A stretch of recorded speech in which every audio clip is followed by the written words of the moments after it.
Hello guys, it's John returning my Beyblade discussion, this time another kind of gimmick-based discussion. So last month I talked about Beyblade Burst God and why I thought the gimmicks were really good, but now we're going to talk about Chouzetsu and why I think the gimmicks are actually kind of lackluster. Don't get me wrong, there are some really good gimmicks here, and not everything's bad, but I do still feel like it was overall a step down from what we had the season prior.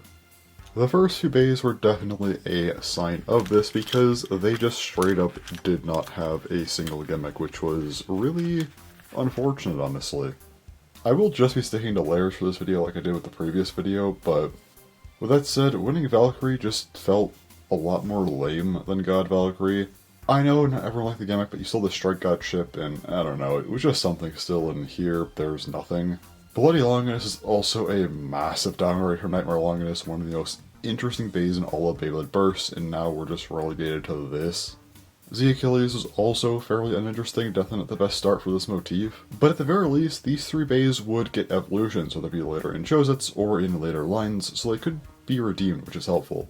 Emperor Fornius is just stuck like this, never got an evolution, and is just a basic defense layer from Chouzetsu that does absolutely nothing. I never liked how the start of lines was like this. I can kind of get it for like maybe GT, but here, we've had metal on layers before. This isn't an entirely new concept. We really did not need to see multiple gimmickless bays to start the line. So let's go ahead and move on from these and get into the actual bays with gimmicks. So we start off with Crash Ragnarok. Crash Ragnarok was technically the first layer in Chouzetsu to actually have a gimmick with the stamina wings, and this time they were metal, which is actually kind of cool. So this is, of course, an evolution of Blaze Ragnarok Stamina Wings, but yeah, they're just metal this time, which I think is actually a pretty good way to do things. It's unique to this bay, and is thematically consistent with the overall line. I actually like this. It's not a crazy gimmick, but it does just work for what the line was trying to do. Next up we have Hell Salamander, another bay with a gimmick that I actually do like. So you can change this between kind of a 5-bladed attack mode and a 10-bladed defense mode. Right here, we're kind of in the more barrage-oriented mode, which is meant for defense, which, you know, you have the 10 blades here, that works, but when you take it apart, move this, push this forward, you now have the 5-blade mode, which is meant to kind of give more attacks because there's less blades. And yeah, I mean, it's not a perfect gimmick, technically, but you know what, it is still cool.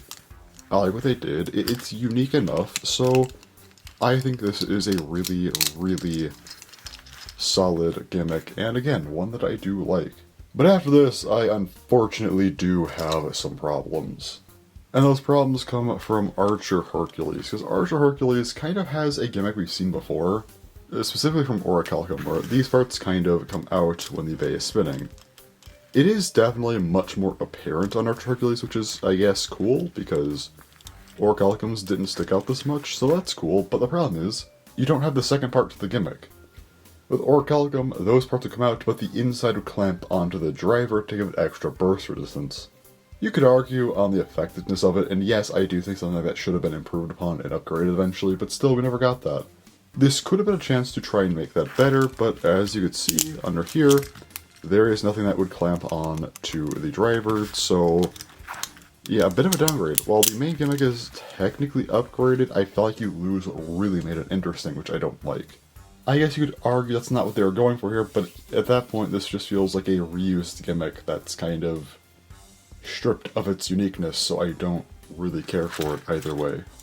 Now shifting gears into a bay that I actually like a lot, that is Revive Phoenix. Revive Phoenix has one of the coolest gimmicks in Beyblade Burst, honestly just Beyblade in general, if we're being honest here. It has a double burst mechanic. Of course, during battle, this part can come off, and it flies off, and it's like a projectile, and you just have this kind of leftover part, and then of course this part just flies around the stadium. And yeah, that's really, really cool. I wouldn't have been surprised if they tried to make this into a larger gimmick for like an entire line or something. We didn't get that, but still, it would have been pretty cool if they did something like that anyway. But it was just kept on the Phoenix line, and still, it is a very cool gimmick nonetheless. Next is Vice Leopard. Vice Leopard, okay. So the whole idea was that this kind of has a bound part right here, which you can see kind of comes up. And the whole idea is that this part can come up and then come back down, and it's going to bite down on opponents. And yeah, it's not really an ideal gimmick. It's very much an anime gimmick. It doesn't really work all that well in reality. Look, I like having gimmicks, but this one, I don't think they're really cooking here. Would have rather than just had a kind of more normal bound gimmick here rather than this, but oh well, I guess. Next up is Buster Excalibur. Buster Excalibur, of course, has a metal sword. However, this is Chouzetsu, just how metal isn't quite enough anymore. So there's a gimmick, when you take this thing apart, you can actually press this part down, and you also, reset it by, pressing this part in as well, but anyway. Having this part down basically makes the sword kind of shift around, so when spinning, this part is supposed to come out and sticks out further to give a stronger attack. The problem is that this isn't like a lock or anything, so it can still just, hit and kind of go in. It might not be as effective as you had hoped, but still, it was an idea. I don't hate it. It's better than just having a metal sword, nothing else, but technically more than Seek had, so I can't complain too much about this one. Next up is Hazard Kirbyus. This is definitely an improvement over Guardian Kirbyus. With that, you had 3 very small, thin POM chains that kind of pushed in ever so slightly. It wasn't ideal, but with this, while you don't have the POM anymore, you have 2 much larger parts, almost the entire layer, and these parts will push in, which is really nice. So, definitely an expanded version of the previous gimmick. I wish these parts maybe didn't stick out so much, and I wish maybe these parts stuck out a little bit more to push in more, but still, it's a solid idea. Definitely a massive, massive upgrade over Guardian Kirbyus, so I can't really complain too much here. A solid gimmick, kind of wish it was expanded upon a bit more, but hey, I'll take it. Now we have Geist Fafnir, and this is one of the best examples of an evolved gimmick in this entire line. So Drain Fafnir had the 3 small points of rubber. Here you have larger rubber wings, so much more rubber than before, but also these parts will now push inward, which is really nice. The idea is to kind of absorb impact, which works well with kind of the rubber idea this thing has had before. So you have both an evolved version of its original gimmick and an extra kind of supporting part to said gimmick. Really, really nice, and this is definitely a very well-designed evolution in my opinion. I wish we saw this kind of push in gimmick more for later Fafnirs, which we kind of would come back to this with Vanish, but could have been cool to see this as kind of a staple part of the Fafnir line, instead of just kind of increasing the rubber every time. So this is definitely a really, really good Fafnir. Now, Shining Materials, on the other hand, this is one of the bays that exists. While I do like this bay a lot aesthetically, the gimmick on this, I'm not gonna lie, it's kind of lame. These red parts here just kind of like move a little bit, which is they don't. It's supposed to be an attack thing, but it doesn't really do a whole lot. Yeah, this gimmick, I don't really know what they're trying to go for here. Like with Vice Leopard, I'm all for having gimmicks on bays, but sometimes they get a little too stupid. Like, we could have maybe had these do a bit more. Maybe had some kind of lock functionality to where after like a certain amount of clicks, these kind of lock either in or out. That could have been cooler, but unfortunately, they just kind of do nothing really. Dead Hades is a strange one.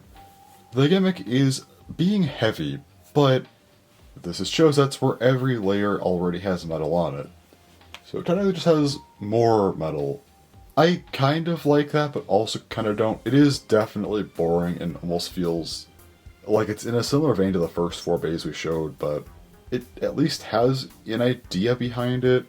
I don't know, at least just something else small here could have been cool, but as is, it definitely does feel a little bit bland, I'd say. Now, left Apollos and right Artemis, on the other hand, are much, much better. I think these are also just improved versions of what we had with Duo Eclipse as well. So for Duo Eclipse, of course, you have the different sides of the layer. Left side of Apollos, right side of Artemis can kind of be put together to make Eclipse, which is the same here, but you now choose either the left or the right core, which will make it either left or right spin. Making Eclipse dual spin and having each core kind of work with a specific spin direction is actually a really cool idea, and again, a nice way to evolve Eclipse. While I definitely like Duo Eclipse's design better, this isn't a physical design video, it is a gimmick video, and with that in mind, yeah, the gimmick is definitely evolved in a really cool way that I do like. So I would consider these upgrades over the original. Next is Orb Aegis. Orb Aegis is another pretty strange one. So this has kind of these metal balls here in the layer, and they aren't movable like in something like Zeus, but they are just kind of stationary. They do move in their spot, but just kind of a free spinning thing. But they're kind of at this like slope here, and they can kind of be used to destabilize other bays, which is a really interesting idea. So having these kind of stationary balls that can disrupt an opponent's spin, it's actually kind of cool. Not the flashiest gimmick, not the most insane gimmick, but I like the idea behind these, and I overall do like this gimmick. Alright, I'm going to cover these next three at the same time. They are the Chouzetsu Awakening bays. The first time we actually saw a subsystem in Beyblade Burst. Whole thing is that you launch hard enough to basically get one of these parts to like come out, and that would give you a burst stopper. That wing in particular didn't, but some parts do, some parts don't. But regardless, those kind of extra wings would come out if you hard launched, which can give you X amount of burst stoppers, which is pretty cool. I mean, it makes sense as a Beyblade Burst gimmick to have a special subline that has burst stoppers. Sure. Though they don't support level chips anymore, and I feel like the metal is a bit more subdued on these. They still weigh enough, it's just that you don't see as much metal. Chouzetsu Valkyrie is just the burst stoppers, doesn't really do anything else, which is fine, I guess. Chouzetsu Spriggan is kind of a downgrade of Spriggan Requiem in my opinion. Yes, you have the metal in the center. Yes, it's dual spin, and you also now have burst stoppers, but you don't have the rubber anymore, and I feel like it's just so round that the dual spin doesn't really change as much functionally between the different spin directions. I mean, yeah, you could get right or left spin, which is useful, but you don't have the contact points that really change up as much because how round it is, which is a little bit annoying, but I don't know, trading off the kind of extra interesting dual spin aspect as well as the rubber for burst stoppers, I'm not really big on that personally. Chouzetsu Achilles is the last of them, and yeah, the burst stoppers are cool, but beyond that, you kind of have these like shield things that come out here when harder launch that will kind of go in, and yeah, I don't know, those are just kind of fine. I don't hate them. It gave Achilles something else, but yeah, I don't know. These bays, they're cool because I like the idea behind them. There was definitely some potential to add on here. I don't hate them, but still just, I find them to be in a bit of an odd spot personally. Now we get to Air Knight. We're going back to kind of just the regular Chouzetsu base here. But yeah, Air Knight is a large circle.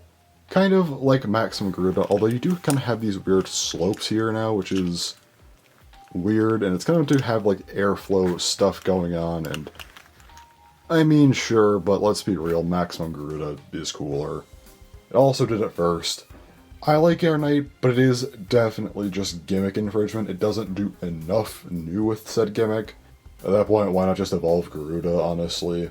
Just have Garuda with metal, I guess. That could work. Still should have done more, but would have made more sense than just giving the kind of same idea to a different motif. I mean, yeah, we'd see gimmicks reused for other motifs later in Burst, but we're still at a point to where I feel like a Garuda evolution would have seemed fairly normal. It's not like the very end of Burst where bringing back like Eclipse or something was weird, so they put it on Hyperion and Helios. I don't know, maybe that's just me. At the same time, I'm at least glad they brought this gimmick back in some form. I just wish it was either expanded upon or was just a Chouzetsu Garuda. And finally, we got Dead Phoenix, which just has the kind of armor gimmick. Though this time, the center is actually just more plastic, so it's just that, whereas the outside has a lot of metal, which is interesting. So you can actually pair this with the original Revive Phoenix, and these parts are just kind of like extras. You make Imperfect Phoenix, I guess, but with this you get Perfect Phoenix, and Perfect Phoenix just has a ton of metal, which is really cool. I like how these two layers almost ended up having their own little subsystem in some sense, since you could kind of swap them around. That's cool. So even though it was the same general gimmick, I do like what Dead Phoenix does, because it is sort of an upgrade in some sense, as well as just another use of a really cool gimmick. But there you have it, that is Chouzetsu. That is every gimmick from each layer in Chouzetsu, and yeah, it's a really weird line. There are some new gimmicks, like Phoenix, that are amazing. And even some smaller ones I do like Aegis. Some evolutions work pretty well, like Geist Fafnir, and I'd also say Left Apollos and Right Artemis are a really nice evolution of the Eclipse idea, but I think a lot of evolutions are just a bit dull. Like, I'm not huge on Buster Excalibur. Also, some of those earlier ones, like, I don't know, Bloody Longinus, those are really boring. And Emperor Fornius just getting stuck as kind of a gimmickless bay forever sucks.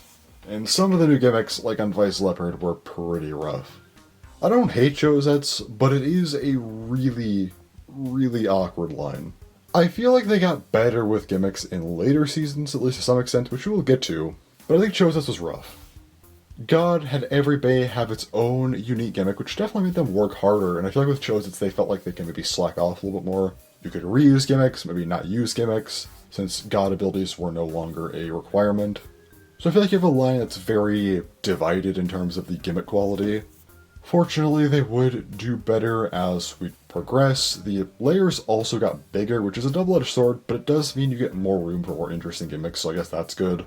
But I will continue discussing these things at some point soon. Likely next month we'll get to GT, and I think GT is a really unique line, to say the least, so until then, that's all, so thanks for watching, and bye-bye.